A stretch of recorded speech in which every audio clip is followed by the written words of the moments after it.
भाई पिछले अपडेट में मैंने आपको बताया था कि अमेरिका भी स्ट्रेट ऑफ हॉर्मुज को बंद कर देगा।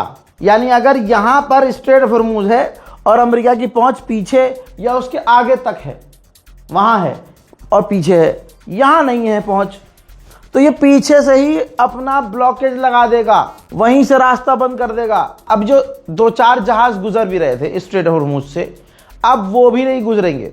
हाँ, अब वो भी नहीं गुजरेंगे। और पिछली ही रिपोर्ट में मैंने बताया था कि जब अमेरिका ब्लॉक करेगा रास्ता, तो स्पेशली वो भारत और चाइना के लिए भी रास्ता बंद कर देगा। अब खुलवा कर दिखा दे मोदी जी। अब जो है मोदी जी, ये देख लो भैया मेरे दोस्तों, आपके सामने डोनाल्ड ट्रंप की धमकी है। कहा कि तो बात यह है कि मीटिंग अच्छी रही और ज्यादातर बातों पर सहमति बन गई, लेकिन सबसे मेन मुद्दा यानी न्यूक्लियर पर बात नहीं बनी। अब इसी वक्त अमेरिकी नौसेना स्ट्रेट ऑफ हॉर्मुज से आने जाने वाले सभी जहाज़ों के नाकेबंदी शुरू कर रही है।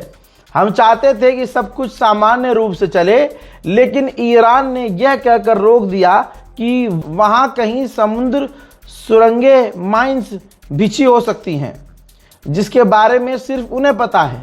यह दुनिया को धमकाकर वसूली करने जैसा है और अमेरिका ऐसी धमकियों के आगे कभी नहीं झुकेगा।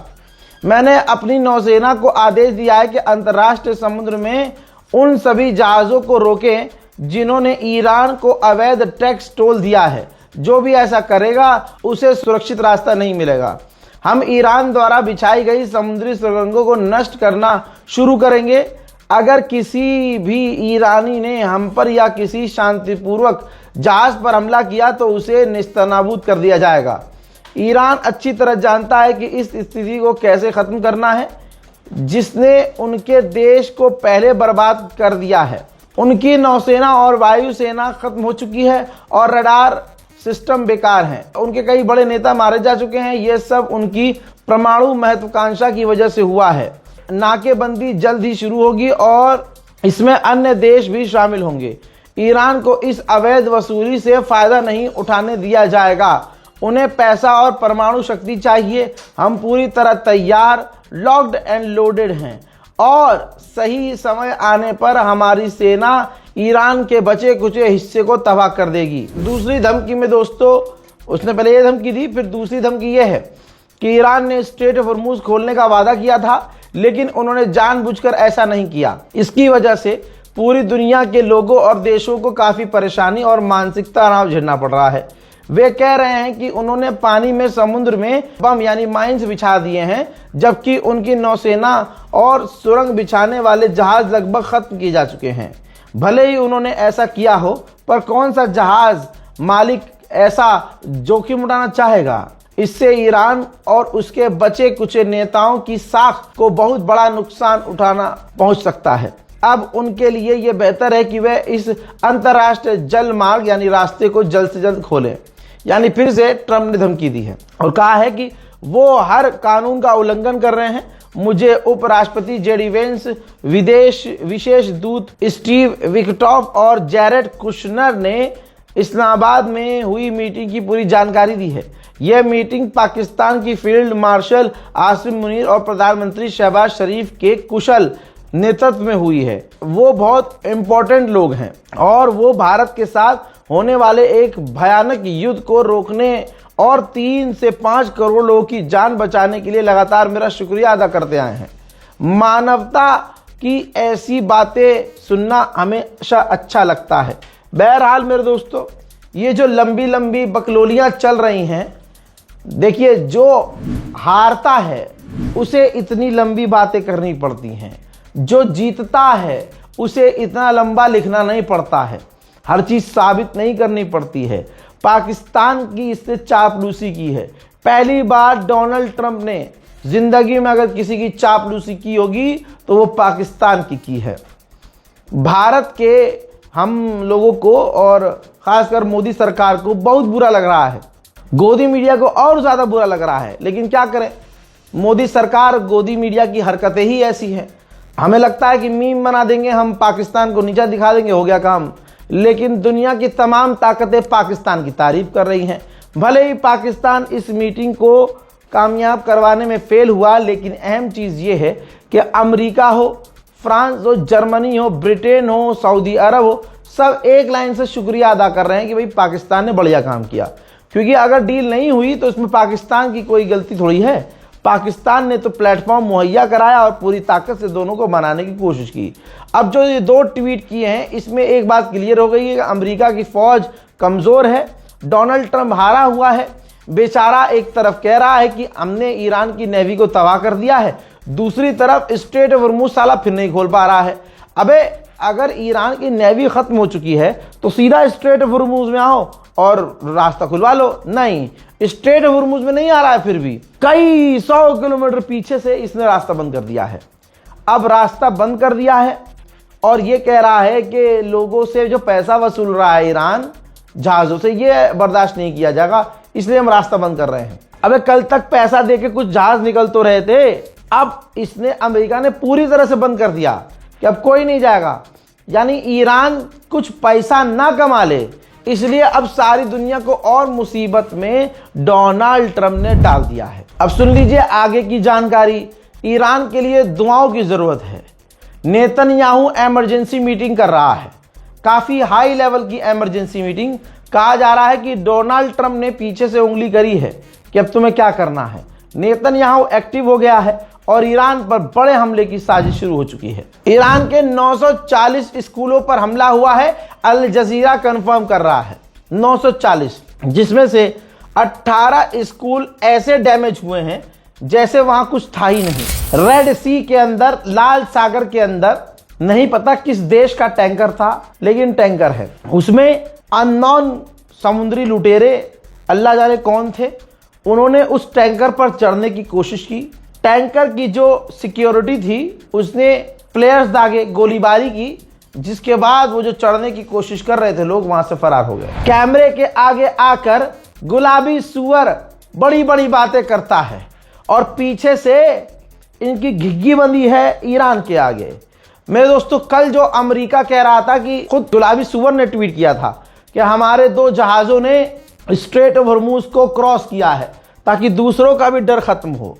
हजरात, उसकी सच्चाई ये थी कि ईरान को जब दिखा कि एक अमेरिका का नेवी तेजी से बढ़ रहा है आगे वॉरशिप, तो उसको धमकी दी और धमकी ऐसी दी कि वो तुरंत यूटर्न लेके वापस चला गया।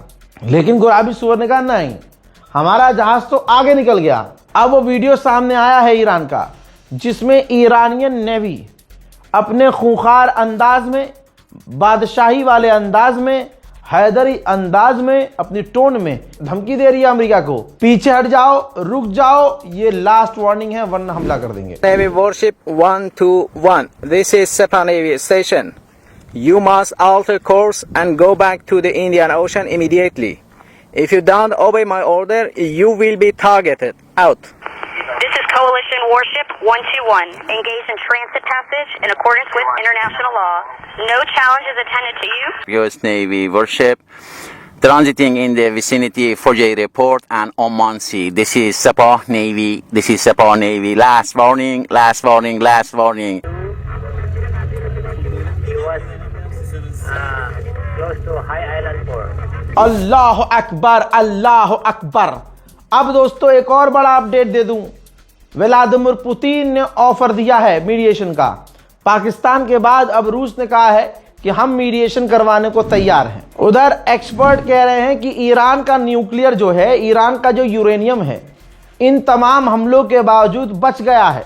यही वजह है कि इजराइल और अमेरिका बौखलाए हुए हैं। बेचारे करें तो अरब क्या करे, कुछ कर नहीं पा रहे, सिर्फ भड़क रहे हैं।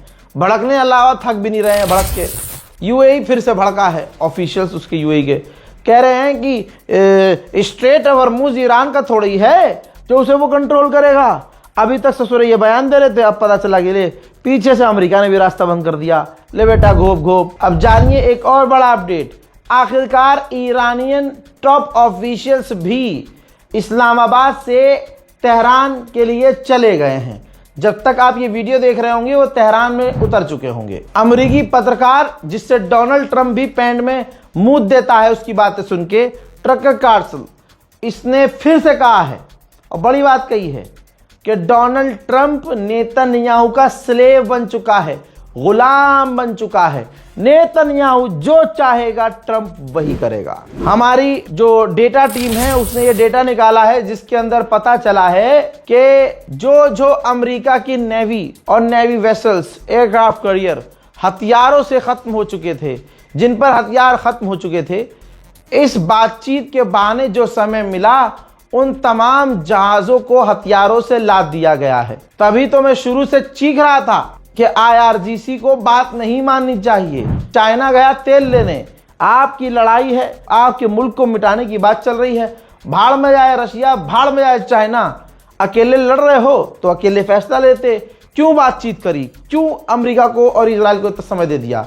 अब भुगतना पड़ेगा। इजराइल ने पूरी दुनिया के मुंह पर थूकते हुए एक बार फिर से लेबनान पर बड़े हमले किए, जिसमें आज की तारीख में पिछले 12 घंटे में 17 से ज्यादा सिविलियंस मारे गए हैं। अब तबाही देखिएगा।